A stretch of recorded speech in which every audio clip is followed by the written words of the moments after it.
Hello friends, welcome to our YouTube channel. अगर आपने अभी तक चैनल को सब्सक्राइब नहीं किया तो इसे सब्सक्राइब कर लें और बेल आइकन प्रेस कर दें ताकि आपको हमारे वीडियोस का अपडेट मिलती रहे। तो चलिए शुरू करते हैं एक साथ आज का अपना वीडियो। तो हमारा वीडियो है prelim booster news discussion and current affair based है और आज का हमारा कंटेंट्स है।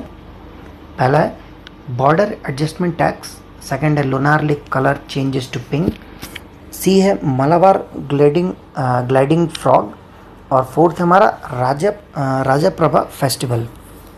तो चलिए इसे एक साथ शुरू करते हैं आज का अपना पहला टॉपिक बॉर्डर एडजस्टमेंट टैक्स। देखते हैं क्या है इसमें। NITI Aayog member has favoured imposing a border adjustment tax यानी BAT on imports to improve a level playing field to domestic industries.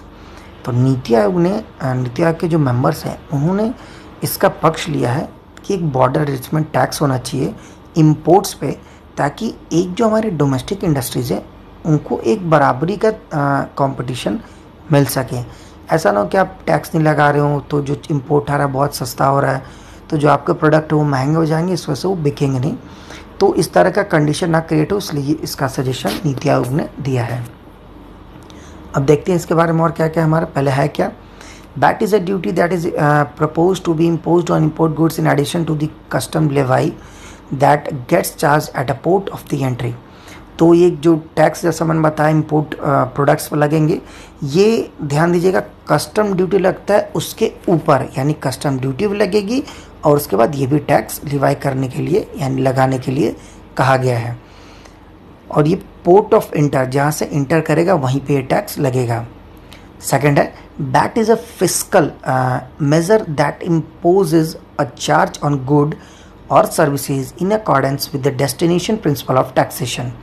तो एक फिस्कल मेज़र है, एक अपने जो भी फाइनेंशियल ईयर है उसको एक्सपेंडिचर को अपने कम और इनकम बढ़ाने के लिए एक मेज़र लिया गया है।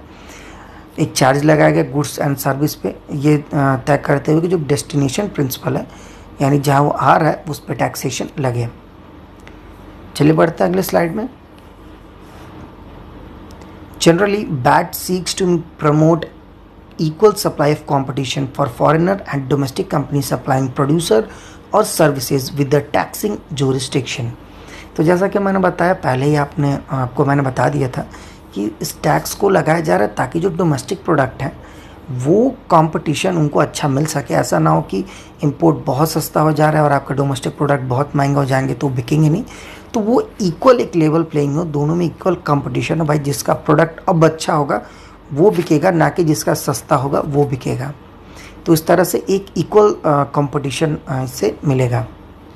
तो चलिए देखते हैं अगले नेक्स्ट क्या है। हमें इसकी बैट की ज़रूरत क्यों पड़ती है, why we need bat.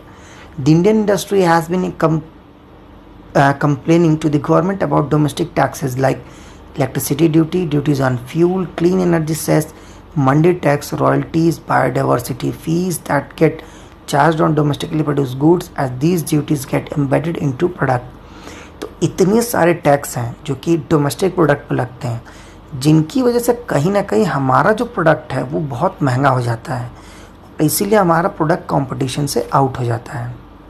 Next है but many imported goods do not get loaded with such levies in their respective country of origin and this gives such a product price advantage in the Indian market।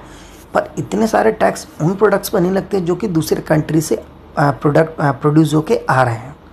तो इसलिए क्या होता है, जो product आ रहे हैं वो बहुत सस्ते हो जाते हैं और हमारे डोमेस्टिक प्रोडक्ट महंगे हो जाते हैं, बिकॉज इंडिया में अपने प्रोडक्ट पर टैक्सेस बहुत ज़्यादा हैं।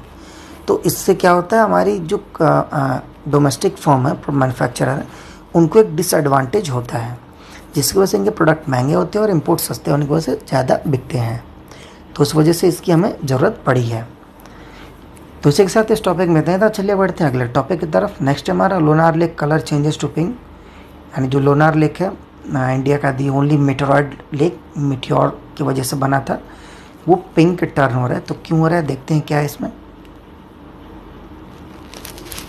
The color of water in Maharashtra Lonar Lake formed after a meteorite hit the earth some 50,000 years ago has changed to glaring। जैसा कि मैंने बताया महाराष्ट्र में लेक है, लगभग 50,000 साल पहले एक मेटेओराइट टकराया था वहाँ पे और वहाँ पे वो लेक बन गया था। अब ये लेक है क्या, सबसे पहला लोकेशन है is lunar lake, also known as the lunar crater, is a notified national geoheritage monument. Saline pH of 10.5 soda lake located at Lonar in Buldhana district Maharashtra. तो बुल्धाना डिस्ट्रिक्ट महाराष्ट्र में इसका जो पीएच लेवल है 10.5 है, ध्यान दीजिएगा पीएच लेवल बहुत ज़्यादा है। और ये जियो हेरिटेज मॉन्यूमेंट इसको माना जाता है, नेशनल जियो हेरिटेज मॉन्यूमेंट है। और इस सोडा लेक भी इसको बोलते हैं और इसको लोनार कार्टर भी बोलते हैं। नेक्स्ट है क्रिएटेड बाई, बना कैसे है? तो asteroid collision with the earth impacting during the Pleistocene epoch, जो प्लेस्टोसीन पीरियड था उस समय एक एस्टेरॉयड आकर लड़ा था जिसकी वजह से लेक बना था। चलिए बढ़ते हैं अगले स्लाइड में। It is one of the 4 known hyper velocity impact craters in basaltic rock anywhere on earth. तो ये 4 जो नोन है हमारे, हाइपर वेलोसिटी है, इम्पैक्ट कार्टर, बसाल्ट रॉक है, तो इनमें से एक ये भी आता है।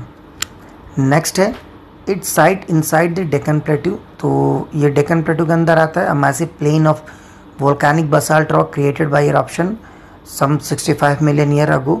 तो सलाइन होने की वजह ये भी है कि बसाल्टिक रॉक है वहाँ पे, तो इस वजह से भी वो सैलिनिटी उसकी ज़्यादा है। Where there a colour change, ये कलर चेंज क्यों हो रहा है? The salinity and algae can be responsible for the change.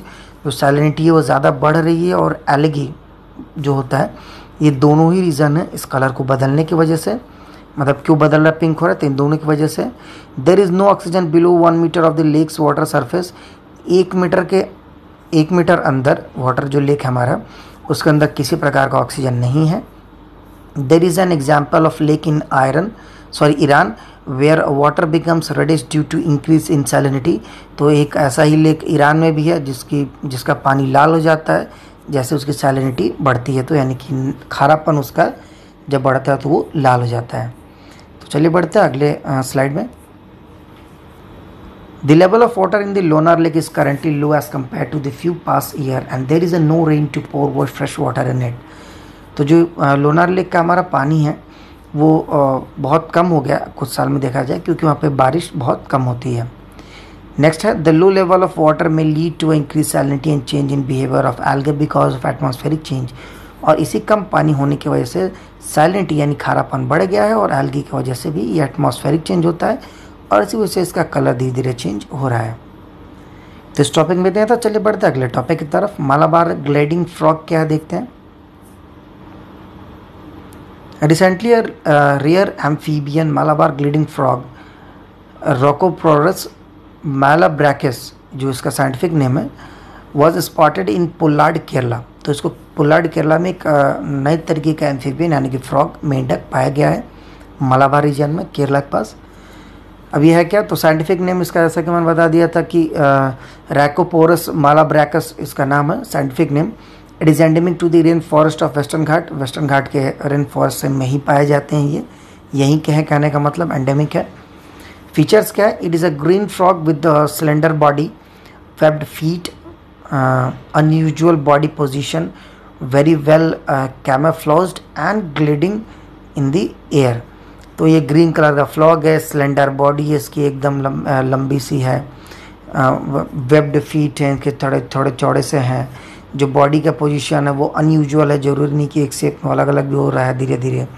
कैमोफ्लेज्ड है यानी कि रंग बदलते हैं, और ग्लाइडिंग इन द एयर यानी कि ये उड़ते भी हैं।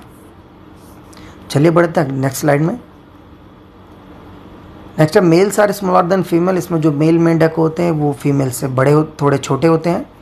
आईयूसीएन कंजर्वेशन स्टेटस में लीस्ट कंसर्न में अभी ये फिलहाल है। थ्रेट्स क्या क्या है? The Malabar gliding frog population is declining due to deforestation, climate change and development activities and toxic chemical. तो खतरनाक केमिकल, बहुत सारे डेवलपमेंट एक्टिविटीज जैसे पुल, ये ब्रिज वगैरह बन रहे हैं, उसकी वजह से क्लाइमेट चेंज होने की वजह से, पेड़ों के कटने की वजह से इनको खतरा बढ़ गया और इसी वजह से इनकी पॉपुलेशन, जनसंख्या धीरे धीरे कम हो रही है। तो इस टॉपिक पे नहीं था। चलिए बढ़ते हैं अपने अगले टॉपिक में। राजा प्रभा फेस्टिवल देखते हैं क्या है ये। The Prime Minister has extended his greeting to the people of Odisha for the unique Raja Prabha festival.